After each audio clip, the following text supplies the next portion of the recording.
नमस्कार दोस्तों। आज की यह वीडियो हम लोग 5 तत्वों के बारे में जानेंगे, जिसे हम लोग 5 एलिमेंट्स या पंच तत्व कहते हैं। पूरी दुनिया में सभी सृष्टि के आधार के रूप में 5 तत्वों की अवधारणा को स्वीकार किया गया है और चिकित्सा, रसायन विज्ञान और ज्योतिष में इसका उपयोग किया गया है। आयुर्वेद में 5 तत्वों में से 3 को प्रमुख तत्व और 2 को सहायक तत्व माना जाता है। वैदिक रसायन विज्ञान की सभी तकनीकों में, पूजा में, सभी अनुष्ठानों में, योग में सभी 5 तत्वों को आवश्यक माना जाता है। दोस्तों, चारों दिशाओं को हमने एक दूसरे से अलग कर दिया है। उत्तर पूर्व से दक्षिण पूर्व तक हरे रंग प्रमुख हैं, इसलिए यह पूरी दिशा वायु तत्व की है। दक्षिण दिशा जोन में लाल रंग प्रमुख है, इसलिए दक्षिण अग्नि की दिशा है। पश्चिम दिशा में पृथ्वी और अंतरिक्ष तत्वों के सम्मिलित रूप को प्रधानता है, इसलिए इसमें अंतरिक्ष और पृथ्वी तत्व है। उत्तर दिशा में नीला रंग अधिक है, इसलिए यह जल तत्व की दिशा है। यह एक विशिष्ट दिशा में एक विशिष्ट तत्व को मानने का वैज्ञानिक तर्क बनता है। यह कोई बुनियादी कल्पना नहीं है दोस्तों। तत्व मीमांसा कोई बुनियादी कल्पना नहीं है कि हमने एक निश्चित दिशा में एक निश्चित तत्व मान लिया है। जिन लोगों ने अपने अनुभव और अनुभूति से ज्ञान अर्जित किया है, उन्होंने अपने निरीक्षणों को व्यावहारिक सूत्रों में बदल दिया है। आज तक साइंस में भी पहले निरीक्षण किया जाता है, फिर उसे सूचनाबद्ध किया जाता है। फिजिक्स में जो अभी तक नहीं समझा जा सकता है, उसे मेटाफिजिक्स कहते हैं। जो समझ लिया गया वह फिजिक्स बन गया, और जिस पर अभी भी शोध किया जा रहा है वह क्वांटम फिजिक्स है। वैदिक ऋषि क्वांटम फिजिक्स के विशेषज्ञ हैं। भौतिक जगत का निर्माण कैसे होता है? मेटाफिजिक्स सांख्य दर्शन में ऊर्जा के बारे में बहुत कुछ कहा गया। ये बातें किसी कल्पना से नहीं आई है। हम लोग अच्छी तरह से जानते हैं कि संत कैसे देख पाते हैं और किस आधार पर उसका वर्णन करते हैं, क्योंकि उन्होंने सब कुछ दिखाई देता है। जो कुछ भी वो देख पाते हैं उसे ही भाषा में पिरोया जाता है और उसे ही सूत्रबद्ध किया जाता है। अब हम लोग आगे बात करते हैं कि पंच तत्वों में जीवन के रसायन विज्ञान के घटक किस प्रकार काम करते हैं। वास्तु का आधार सांख्य है, अर्थात भारतीय मेटाफिजिक्स, जो योग, आयुर्वेद, तंत्र और कई अन्य भारतीय विज्ञानों का आधार है। सांख्य के अनुसार ब्रह्मांड का विकास शुद्ध चेतना अर्थात परम शिव और आनंद की ऊर्जा अर्थात शक्ति के एकाग्र रूप से शुरू होता है। यह शिव शक्ति मिलन अपने आप में पूर्ण और संपूर्ण है। यह ब्रह्मांड का अव्यक्त रूप है। इस अजन्मा निराकार परम सत्व से ही ब्रह्मांड 5 तत्वों के रूप में विकसित होती है। ये 5 तत्व हैं जल, वायु, अग्नि, पृथ्वी और आकाश। संपूर्ण ब्रह्मांड, चाहे वह तारा हो, ग्रह हो, चंद्रमा हो या जीवन का कोई भी रूप हो, इन 5 तत्वों से बना है। यहाँ तक कि इमारतें भी इन 5 तत्वों की अभिव्यक्ति है। हालांकि इनका अनुपात एक दूसरे इमारत से भिन्न हो सकता है, क्योंकि प्रत्येक दिशा में एक तत्व का प्रभुत्व होता है जो अपने निवासियों के जीवन का निर्माण और नियंत्रण करता है। संतुलित अवस्था सकारात्मक प्रभाव का कारण बनती है, वहीं जबकि असंतुलित अवस्था नकारात्मक प्रभाव का कारण बनती है। भारतीय मेटाफिजिक्स में 5 तत्वों के गुणों को आयुर्वेद में त्रिदोष वात, पित्त और कफ और योग में त्रिगुण रजस, तमस और सत्व माना जाता है। वास्तु, तंत्र और चीनी चिकित्सा में इन 5 तत्वों की अवधारणा का प्रमुखता से उपयोग किया जाता है, क्योंकि ये प्रकट दुनिया में दिखाई देते हैं। आइए अब हम 5 तत्वों वायु, अग्नि, पृथ्वी, आकाश की प्रकृति, जल प्रवाह और गुणों का पता लगाएं। भारत में आयुर्वेदिक चिकित्सा मनुष्य में होने वाली बीमारियों के निदान के लिए इन 5 तत्वों वात, पित्त और कफ, बुनियादी वैचारिक दोष या गुण के 3 संयोजनों पर विचार करते हैं। मन मनुष्य शरीर के लिए उन्होंने यहाँ फिर से 3 गुणों की अवधारणा विकसित की है। 5 तत्वों का संयोजन स्पष्ट है। प्राचीन में अंतरिक्ष और वायु को वात, अग्नि और जल को पित्त और पृथ्वी और जल को कफ गुण माना जाता है। अगर हम चीनी और भारतीय प्रणाली पर विचार करें, अंतरिक्ष की रासायनिक विज्ञान के संदर्भ में चीनी लोग के ज्ञान और तरीके में अधिक व्यवहारिक प्रासंगिकता प्रतीत होती है। ऐसा इसलिए है क्योंकि वात, पित्त और कफ के संदर्भ में रोग के लक्षणों का इतनी जल्दी मिलान नहीं किया जा सकता है। हालांकि बाद के चरणों में अनुभव के साथ हमारे भारतीय आयुर्वेदिक निदान प्रणाली को लागू करना संभव है। एक बार जब पूरी अवधारणा समझ में आ जाती है तो इससे कोई फर्क नहीं पड़ता है कि भारतीय हो या चीनी किस प्रणाली का उपयोग किया जाता है, क्योंकि इनका अंतिम आधार एक ही है, यानी वही 5 तत्व। 5 तत्व जल, वायु, अग्नि, पृथ्वी और आकाश है।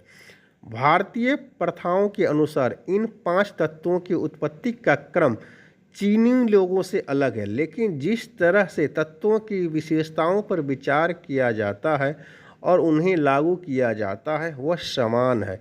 अंत में 5 तत्वों के सिद्धांत के अनुप्रयोग में अनुक्रम हमेशा महत्वपूर्ण नहीं होते। एक बार जब हम प्रकृति में तत्वों के चक्र को समझ लेंगे तो हम एक पारंपरिक तांत्रिक या रासायनिक विज्ञान की तरफ सोचना शुरू कर देंगे। अंत में हम केवल यह देखेंगे कि वे फिजिक्स वास्तविकता में कैसे समझते हैं। अब आगे हम लोग 5 तत्वों का परिचय के बारे में पढ़ेंगे कि ये 5 तत्व हमें क्या क्या बताते हैं। हमारे रसायन विज्ञान का एक मूल मंत्र है, जो सत्य अपने अनुभव किया है वही एकमात्र सत्य है। सत्य की अनुभूति अस्तित्व की 5 परतों पर होती है। सबसे पहले भौतिक वास्तविकता है, जिसे हम अपने भौतिक शरीर के माध्यम से अनुभव करते हैं। दूसरा, भौतिक वास्तविकता से परे एक ऊर्जा शरीर है, इसलिए हम अपनी ऊर्जा शरीर के माध्यम से जो वास्तविकता अनुभव करते हैं वही वास्तविकता है। तीसरा, हमारे मन की धारणा के माध्यम से भी हम वास्तविकता अनुभव करते हैं। चौथा, हमारे मन की विभिन्न परतों के साथ जो ज्ञान हम अनुभव करते हैं और जिसकी अभिव्यक्ति की प्रक्रिया से सीधा संबंध है वही वास्तविकता है। सटीक तकनीक का उपयोग करके धारणा की प्रक्रिया को तेज किया जाता है। हम अपने अंतर्ज्ञान और अपनी धारणा के स्थान यानी मन पर भरोसा करना सीखते हैं। केवल तभी जब हमारा मन अव्यवस्थित न हो, यानी पूर्व संस्कारों और अनअर्जित संस्कारों से युक्त हो, तभी हम सच्चे ज्ञान को समझ सकते हैं। यह सच्चा ज्ञान भौतिक वास्तविकता में प्रकट होता है। इसे रसायन शास्त्र का नियम कहा जा सकता है। हम दूसरों की कही बातें पर विश्वास नहीं करते। रसायन शास्त्र में हम उस पर भरोसा करते हैं और विश्वास करते हैं जिसे हम स्वयं महसूस कर सकते हैं, और अनुभव कर सकते हैं। तभी हम उसके अनुसार खुद को प्रकट कर सकते हैं। इसे ही पतंजलि मन को नियंत्रित करने वाले बोध के तरीकों से पढ़े कहा जाता है, ताकि उस क्षेत्र में प्रवेश किया जा सके जहाँ संशय के माध्यम से सच्चे ज्ञान को समझा जा सकता है। पतंजलि ने संयम शब्द का प्रयोग सच्चे ज्ञान को समझने के साधन के रूप में किया है। इस प्रकार दुनिया को देखना जिस तरह से एक रसायन शास्त्री देखते हैं, 5 तत्वों को समझने से शुरू होता है। जब हम अनुक्रम की जांच करते हैं तो हम पाते हैं कि शुरू में यह केवल अंतरिक्ष था और इच्छा की गर्मी के कारण वह पिघलकर पानी बन गया। फिर यह हवा में बदल गया। चीनी लोग इस वायु को सांस या लकड़ी तत्व कहते हैं, वुड एलिमेंट कहते हैं। यह सांस या लकड़ी आग पैदा करती है। चीनी रहस्यवादी कहते हैं कि सांस के माध्यम से हम अपने अंदर की आग को जगाते हैं। हमारे भारतीय योगी भी मानते हैं कि सांस के नियंत्रण के माध्यम से, प्राणायाम के माध्यम से हम दिव्य अग्नि या ऊर्जा कुंडलिनी को जगाते हैं। यह आग पृथ्वी में बदल जाती है और पृथ्वी फिर से अंतरिक्ष बनती है और इस तरह यह चक्र चलता रहता है। दोस्तों, हमारे फिजिक्स वास्तविकता में आप देख सकते हैं कि पानी किस तरह पेड़ों को पोषित करता है। पेड़ अर्थात लकड़ी आग पैदा करते हैं, आग राख में बदल जाती है और यह धरती बन जाती है। सभी धातुएं धरती से निकलती है, यही इसका स्रोत है। धातु के अंदर विन्यास की स्थिति प्रकृति के कारण इन्हें अंतरिक्ष माना जाता है अर्थात स्पेस। इन दो शब्दों अंतरिक्ष और धातु का परस्पर योग किया जाता है, साथ में ये 5 तत्व पूरी दुनिया का निर्माण करते हैं। दोस्तों, अब 5 तत्वों को समझने के संदर्भ में जहाँ तक इनकी प्रकृति, आकार, अनुरूपता और अन्य गुणों का संबंध है, उन्हें इस तरह माना जाता है। अब हम लोग आगे 5 तत्वों के बारे में पढ़ेंगे कि उसकी क्या क्या एट्रीब्यूट्स होते हैं। दोस्तों, सबसे पहले हम लोग वाटर एलिमेंट अर्थात जल तत्व के बारे में जानेंगे।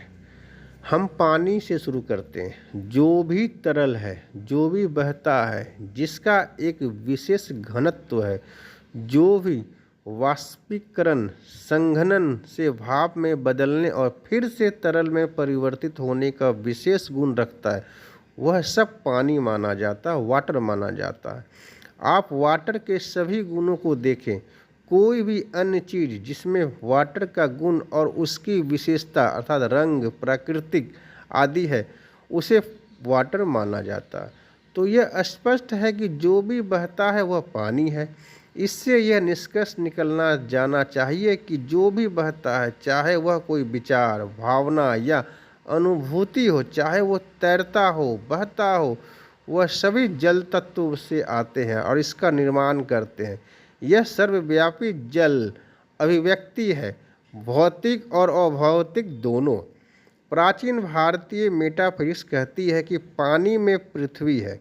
वास्तव में पानी में भार या भारीपन पृथ्वी है। जब पानी वाष्पित होता है तो वह वायु बन जाता है। जब इन वाष्पों का पृष्ठ तनाव मुक्त होता है तो यह अग्नि में बदल जाता है, जो आकाश से आती है बिजली के रूप में। इसलिए पानी में भी अग्नि है। जैसे जैसे यह अंतरिक्ष स्पेस में जाता है, इसमें विलीन होता है, यह स्पेस के साथ भी जुड़ जाता है। इसलिए अर्थ संबंध स्पष्ट रूप से बोधगम्य है। प्रत्येक तत्व में अन्य 4 तत्वों के कुछ गुण होते हैं।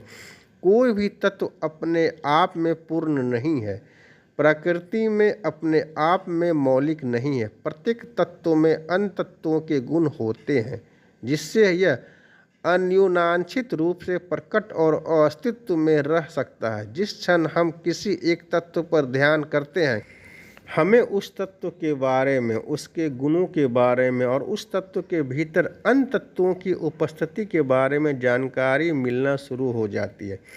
अब हम पानी के रंग और आकार पर आते हैं। इसका रंग नीला और काला भी है। प्राकृतिक में सभी लहरदार आकृति जल तत्व को प्रतिनिधित्व करती है। चंद्रमा का जल तत्व से भी गहरा संबंध है, इसलिए चंद्रमा का आकार और लहर का आकार सभी जल तत्व हैं। अब हम लोग जल तत्व के प्रकृति के बारे में बात करते हैं, वाटर एलिमेंट के बारे में बात करते हैं।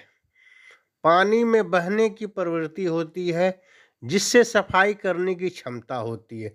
यह हमें स्पष्टता, प्रवाह, पीढ़ी और निरंतरता का प्रतिनिधित्व करता है। तदनुसार यह नए विचारों की अवधारणा, विचारों की स्पष्टता और नई दृष्टि के निर्माण, अपने जीवन में नए अवसर के प्रवाह, उपचार, ऊर्जा, प्रतिरक्षा और स्वास्थ्य की बहाली से जुड़ा होता है। अब हम लोग जल तत्व के संतुलित अवस्था के बारे में बात करते हैं, अर्थात बैलेंस अवस्था। यदि हमारे मकान में, हमारे घर में यदि हमारे जल तत्व, हमारे वाटर एलिमेंट यदि बैलेंस है, तो वो किस प्रकार हमें चीज़ें बताएंगे। अगर किसी इमारत में जल तत्व संतुलित अवस्था में है तो उसमें रहने वाले लोग जीवन की बड़ी तस्वीर देख पाते हैं। हालांकि जीवन के प्रति उनका दृष्टिकोण आध्यात्मिक और दार्शनिक जाता है, लेकिन मूल रूप से वे सांसारिक प्राणी ही होते हैं। उनकी रोग प्रतिरोधक क्षमता बेहतर होती है और वे जीवन की परिस्थितियों की अच्छी तरह से सामना करने में सक्षम होते हैं। ऐसे लोग अपने लिए अवसर पैदा करते हैं। अब हम लोग बात करते हैं कि यदि हमारी वाटर एलिमेंट जल तत्व असंतुलित अर्थात अनबैलेंस अवस्था में है तो वो हमें किस प्रकार की रिजल्ट देती है। जब किसी इमारत में पानी जल तत्व असंतुलित अवस्था में होता है तो यह इसमें रहने वाले में असुरक्षा की भावना पैदा करता है। अवसर आसानी से नहीं मिलते और इनके पास जीवन के प्रति एक संकीर्ण दृष्टिकोण होता है जो जीवन में आगे बढ़ने की इच्छा के बजाय जीवित रहने की प्रवृत्ति पर हावी होता है। इसलिए इनके कैरियर में कोई विकास नहीं होता है। वो हमेशा कई बोझिल छोटी छोटी समस्याओं से घिरे रहते हैं। छोटी छोटी चिंताओं से उनकी मानसिक शांति भंग होती है। एक बार जब चीजें नियंत्रण से बाहर होने लगती है तो स्थिति को समान स्थिति में लाना मुश्किल हो जाता है। प्रतिरक्षा कमजोर हो जाती है जिससे नियमित स्वास्थ्य समस्याएं होने लगती है। अब हम लोग आगे बढ़ते हैं दूसरे तत्व के बारे में अर्थात वायु तत्व एयर एलिमेंट के बारे में बात करते हैं। दोस्तों, इस सीक्वेंस में अगला तत्व वायु है अर्थात एयर। वायु तत्व में वृद्धि का गुण होता है। जहाँ भी वृद्धि होती है वहाँ वायु मौजूद होती है। उदाहरण के लिए मानव शरीर के विकास के लिए सांस अर्थात वायु की आवश्यकता होती है जो पेड़ों से आती है। पेड़ में अपने आप में वृद्धि का गुण होता है और यह हमेशा एक आयताकार अर्थात रेक्टेंगुलर होता है। इसलिए सभी आयताकार वायु तत्व से संबंधित हैं। यदि हम किसी तरंग को ध्यान से देखेंगे तो इनमें तीखे किनारे नहीं होते हैं। जिस क्षण हमें कोई किनारा जोड़ते हैं वह एक आयताकार में बदल जाता है और लकड़ी तत्व बन जाता है। तीखे कोने अग्नि की शुरुआत करते हैं। इसके अलावा यदि यह एक जल निकाय है तो वायु तत्व के लिए एक अंडाकार आकार माना जाता है। हवा का रंग हरा और भूरा होता है जैसा कि पेड़ जिसमें से ज़्यादातर हरे और भूरे रंग के होते हैं। हरा और भूरा रंग और आयताकार और अंडाकार आकार सभी हवा या लकड़ी के तत्व से संबंधित है। लकड़ी में जीवन को सांस देने का गुण होता है। अगर कोई चीज अटक जाती है तो उसे हिलाने के लिए किसी तरह की वृद्धि की जरूरत होती है। हालांकि बहुत ज़्यादा वृद्धि नकारात्मक होती है, इसलिए इसे हमेशा किसी अन्य तत्व द्वारा नियंत्रित किया जाता और क्रम में अगला तत्व अग्नि तत्व है। अब हम वायु की प्रकृति के बारे में बात करेंगे। चीनी लोग इसे लकड़ी तत्व कहते हैं। वायु का इस्तेमाल आमतौर पर पौधे और पेड़ों से प्राप्त होने वाले प्राण वायु ऑक्सीजन के लिए किया जाता है। इसलिए यह आपके जीवन में वृद्धि का प्रतिनिधित्व करता है। यह गति विशेष रूप से घूर्णन गति से भी जुड़ा हुआ है। इसलिए यह आपके जीवन में ताजगी, मस्ती, आनंद और खुशी लाता है। यह आपके द्वारा बनाए गए संबंधों और समाज में अपनी स्थिति को आकार देता है।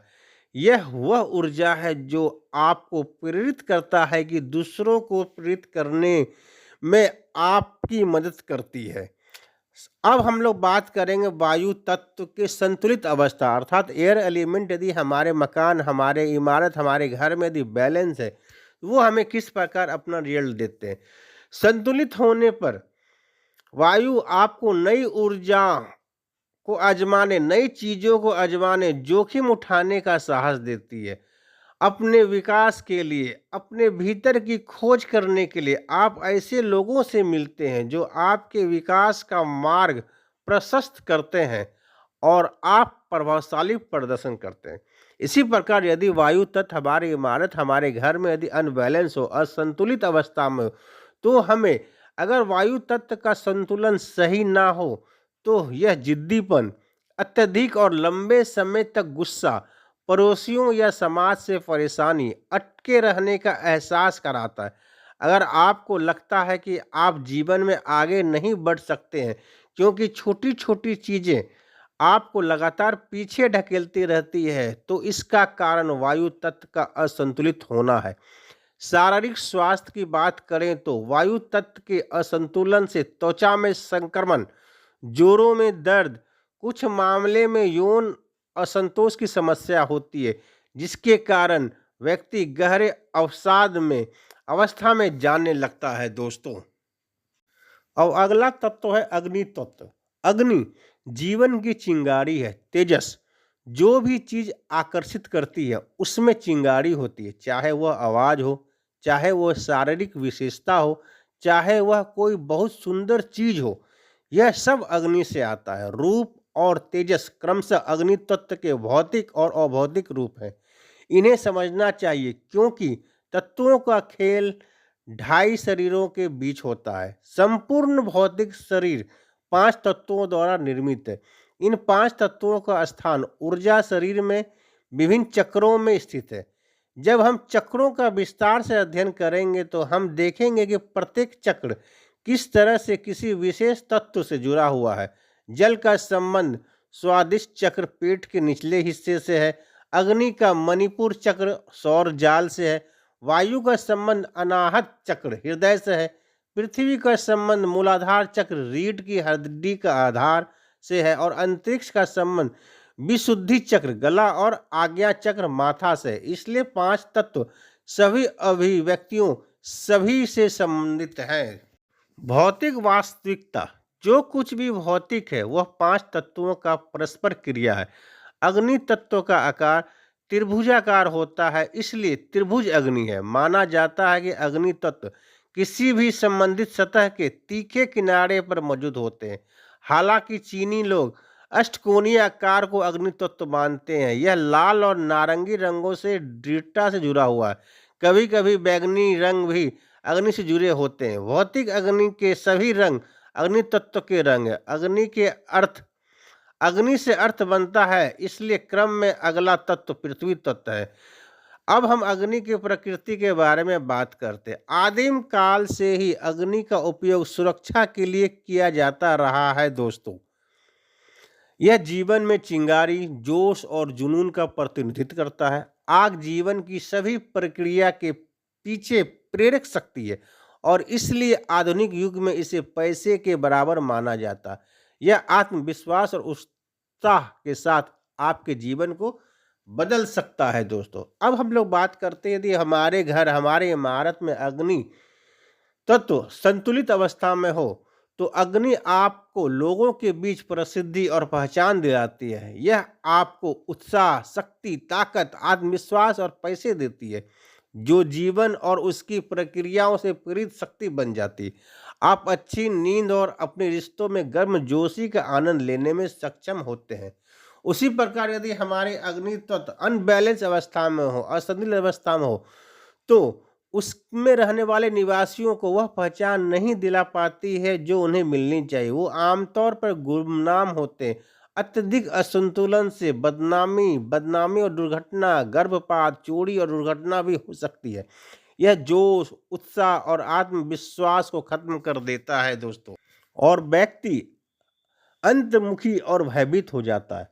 ऐसे लोगों को हमेशा नकदी की कमी महसूस होती है और उन्हें अपने बच्चों की शादी जैसे शुभ कार्यों में भी बाधाओं का सामना करना पड़ता है। कुछ मामले में लोगों को एसिडिटी और अपच जैसी स्वास्थ्य समस्याओं का भी सामना करना पड़ता है दोस्तों। अब हम लोग बात करेंगे अगले तत्व अर्थात पृथ्वी तत्व, अर्थ एलिमेंट के बारे में। किसी भी चीज में स्थिरता का गुण पृथ्वी तत्व के कारण होता है। इसका रंग पीला या पृथ्वी जैसा होता है। यह आकार में चौकोर होता है। वजन पृथ्वी का गुण है। अगर हम कहें कि हमारी मौजूदगी ही वजन रखती है या हमारी वाणी वजन रखती है, तो यह पृथ्वी तत्व का घोतक है। इसका वास्तविक अर्थ यह है कि यह ज्ञान या कौशल से उत्पन्न होता है और ये किसी व्यक्ति को सच्चा वजन एक मूल्यवान भारी वस्तु के रूप में देता है। हम आगे चलकर यह पता लगाएंगे कि कौशल और ज्ञान का पृथ्वी तत्व से क्या संबंध है। इसलिए पृथ्वी स्थिरता प्रदान करती है और चीज़ों को सही स्थान पर रखती है। अब हम इसके प्रकृति के बारे में बात करेंगे। धरती माता आपको वह सब कुछ देती है जो आपके पास है और जिसकी आप अपने जीवन में आकांक्षा रखते हैं। स्थिरता, संतुलन, दृढ़ता, शक्ति, असीम धैर्य और चरित्र में परिपक्वता इस तत्व से प्रभावित होती है।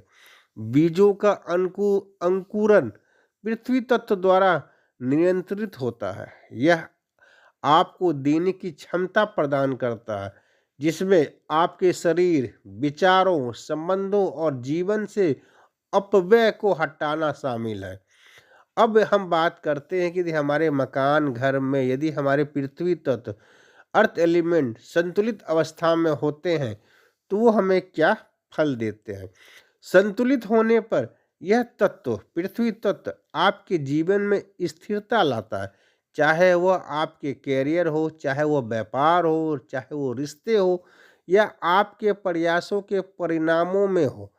यह पूरी दुनिया के साथ शांति और सद्भाव की भावना को प्रोत्साहित करता है, खासकर रक्त से संबंधित लोगों के साथ। अब हम लोग बात करते हैं कि यदि हमारी पृथ्वी तत्व अर्थ एलिमेंट यदि असंतुलित अवस्था में हो अर्थात अनबैलेंस हो तो वो हमें क्या फल देंगे।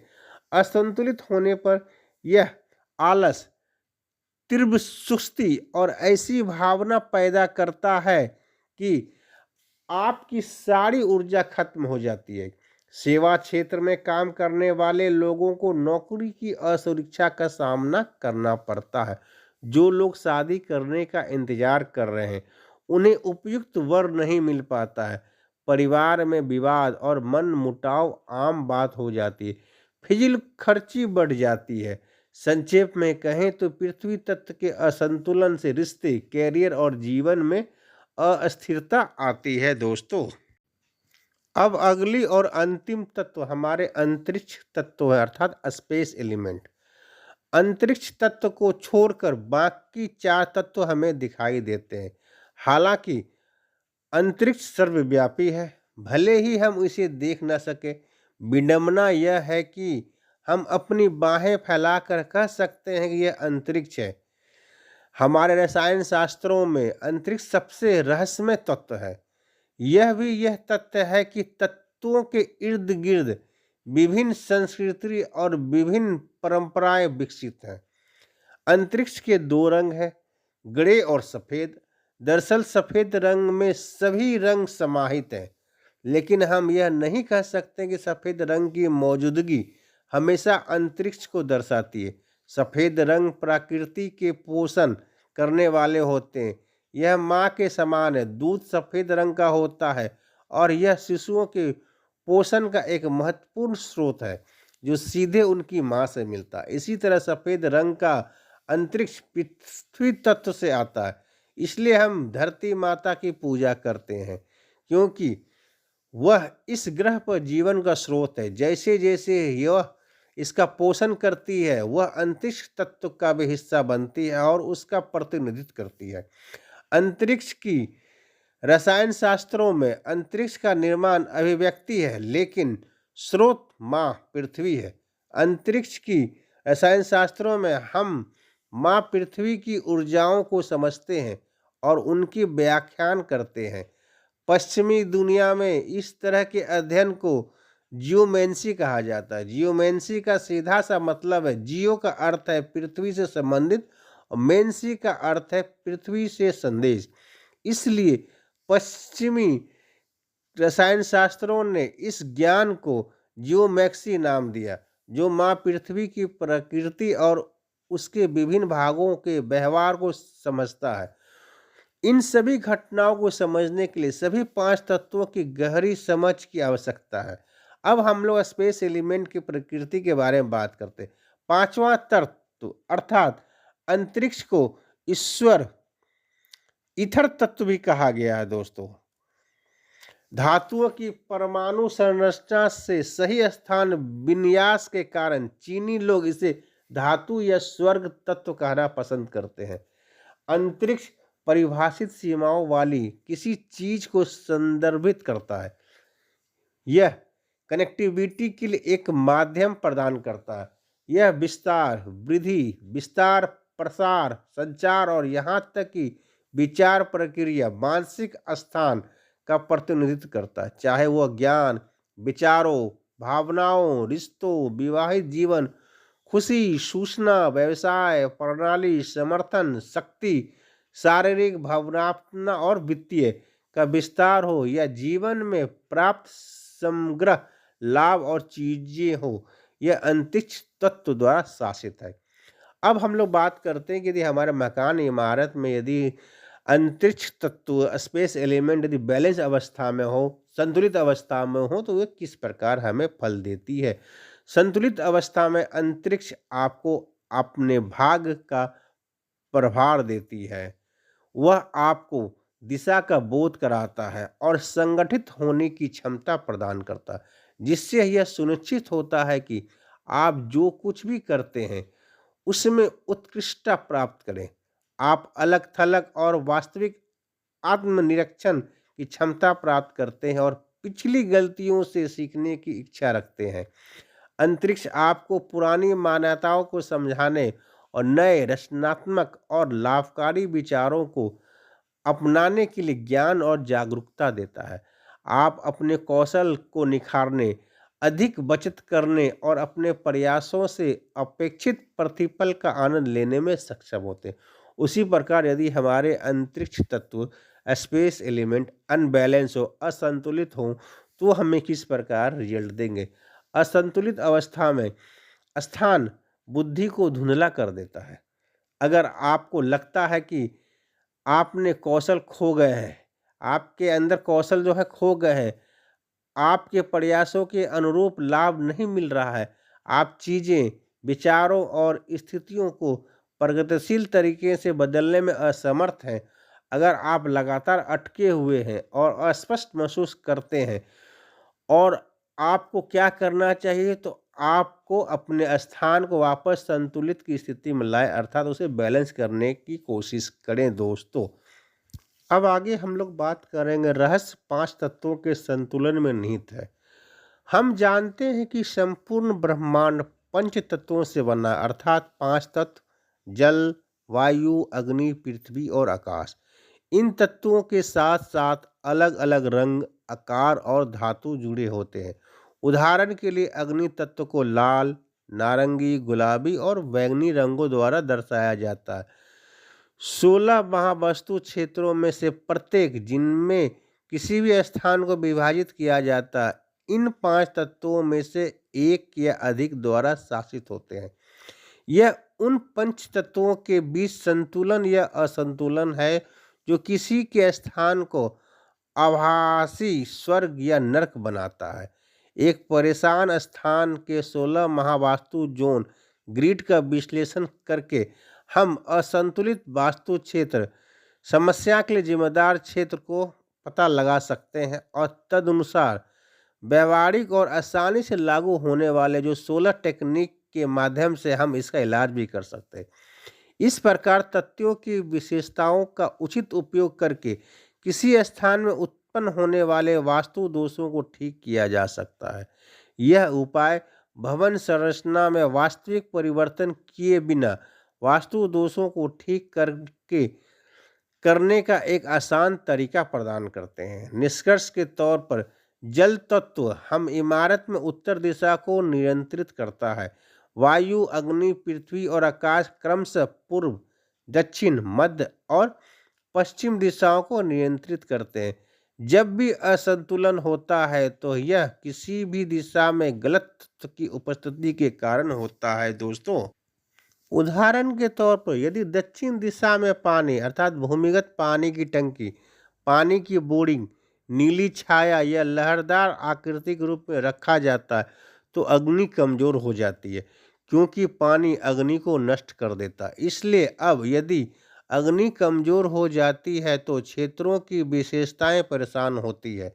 दक्षिण क्षेत्र में भूमिगत पानी की टंकी चिंता, आग दुर्घटना, बेचैनी और नींद में खलल पैदा करेंगे। इसी तरह उत्तर क्षेत्र पानी का क्षेत्र में रखी आग नए अवसरों, भुगतान की प्राप्ति और ऑर्डर की कमी को रोक देती है, क्योंकि यह इस क्षेत्र की विशेषता है। तो यहाँ इन उदाहरणों में आप देख सकते हैं कि किस तरह से एक इमारत में तत्वों की असंतुलित अवस्थाएं वास्तविक जीवन में समस्याग्रस्त स्थिति पैदा करती है। वास्तु तकनीक वास्तविक जीवन की स्थितियों में लक्षणों को रंग के रूप में गलत तरीकों से रखे गए तत्वों के साथ मिलान करने पर जोर देती है। एक बार जब लक्षण पूरी तरह से मेल खाते हैं तो आश्वस्त रहें कि सही समाधान आपके पास आ जाएगा। यह सबसे वैज्ञानिक और तार्किक दृष्टिकोण है जो न केवल समस्याओं का मूल कारण ढूंढता है बल्कि सही समाधान भी प्रदान करता है, जो 4 से 6 हफ्ते में परिणाम प्रदान करता है। कभी कभी इससे भी कम समय में आपको इसके रिजल्ट मिलते हैं। दोस्तों, अब हम बात करते हैं सृष्टि का सिद्धांत। जल से लकड़ी बनती है, लकड़ी से आग बनती है, आग से पृथ्वी बनती है, पृथ्वी से अंतरिक्ष बनता है और अंतरिक्ष से पुनः जल बन जाता है। समझने के लिए बस हमारे भीतर होने वाले चक्र पर ध्यान लगाएं और सभी तत्वों को भी शामिल करें। हम सांस लेते हैं, यह वायु तत्व है। यह हमारे अंदर आग पैदा करते हैं जो हमें जीवित रखता है। यह हमारे लकड़ी तत्व बनाता है।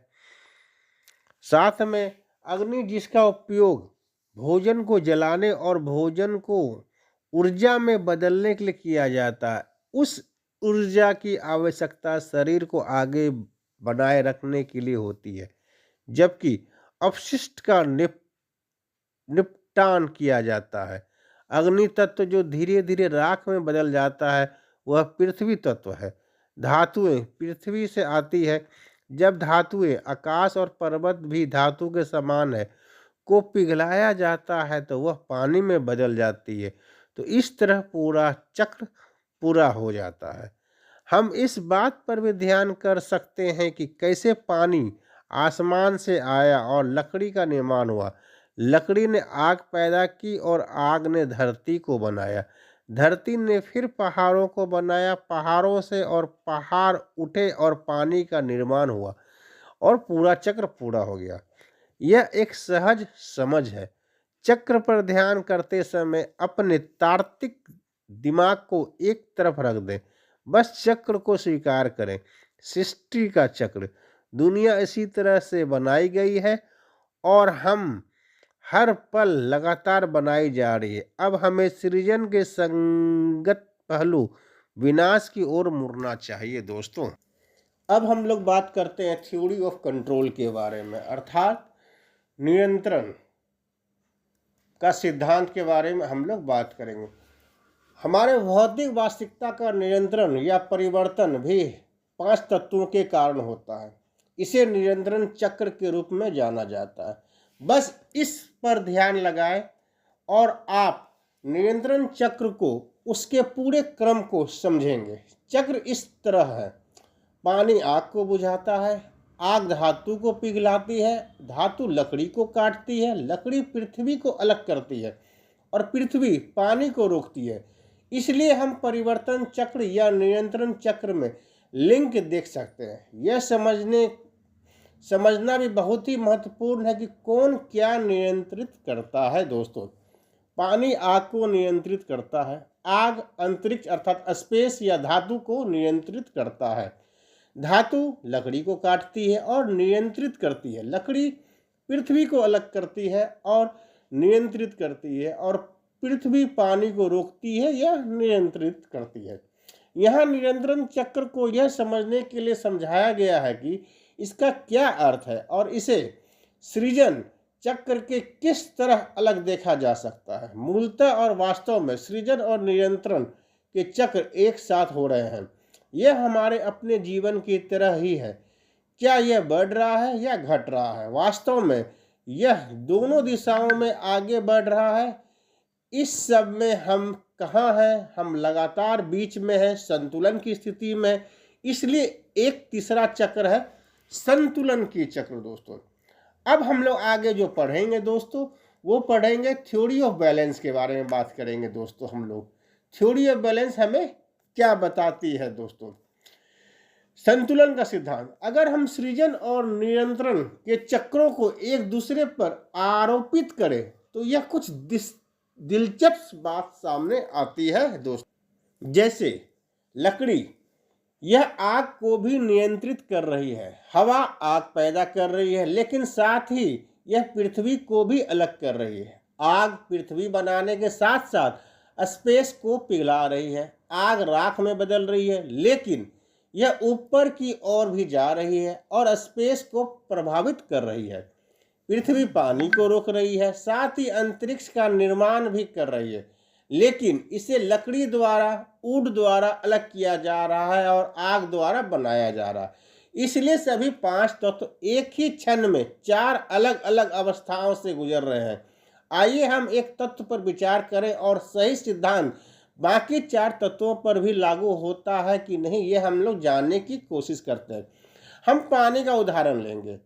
यह स्पेस द्वारा निर्मित हो रहा है, यह लकड़ी बना रहा है, यह पृथ्वी द्वारा अवरुद्ध हो रहा है और यह आग को भी बुझा रहा है। चारों क्रियाएं एक साथ हो रही है। यदि हम सिद्धांत को समझें और फिर वास्तविक जीवन में इसका चिंतन करें तो यह स्पष्ट हो जाता है कि कैसे चीजें और जीवन समानांतर रूप से काम करते हैं। इस प्रकार यह रहस्यवाद जीवन की समानार्थकता और जिस तरह से घटित होता है उसे सही महान हमारे रासायनिक शास्त्रों ने अनुभव किया है। भारतीय धरती पर सबसे महान रासायनिक शास्त्रों में से एक भगवान कृष्ण थे। कृष्ण को योगेश्वर भी कहा जाता है। वास्तव में योग शब्दावली में ऐसा कोई शब्द नहीं है। जब अनुवाद किया जाता है तो इसका अर्थ होता है योग का स्वामी। योगेश्वर योग और ईश्वर का योग है। हालांकि तकनीकी रूप से योगेश्वर योग के स्वामी को दर्शाने के लिए एक सटीक शब्द नहीं है। योग और ईश्वर अलग अलग अर्थ वाले स्वतंत्र शब्द हैं। यह कनेक्टिविटी है और स्वयं के साथ जुड़ा है। इस प्रकार हम लोग आज जान पाए दोस्तों कि हमारे जो 5 तत्व होते हैं, 5 एलिमेंट्स होते हैं, हमारे जीवन में भी, हमारे ब्रह्मांड में भी, हमारे मकान, हमारे इमारत में किस प्रकार ये सहयोग देते हैं, किस प्रकार ये बैलेंस होनी चाहिए, ये हमें पता होना चाहिए। यदि आप ये बेसिक चीज़, यदि आप 5 एलिमेंट को अच्छी तरह से समझ जाएंगे तो आप इससे अपने जीवन में भी प्रयोग कर सकते हैं और अपने घर के वास्तु में भी आप प्रयोग कर सकते हैं। आशा है दोस्तों 5 एलिमेंट पंच तत्व के बारे में आप अच्छी तरह समझ चुके होंगे। कृपया ये वीडियो पूरा जरूर देखिएगा दोस्तों, तभी आपको 5 एलिमेंट के बारे में समझ में आएगा। राधे राधे, नमस्कार दोस्तों।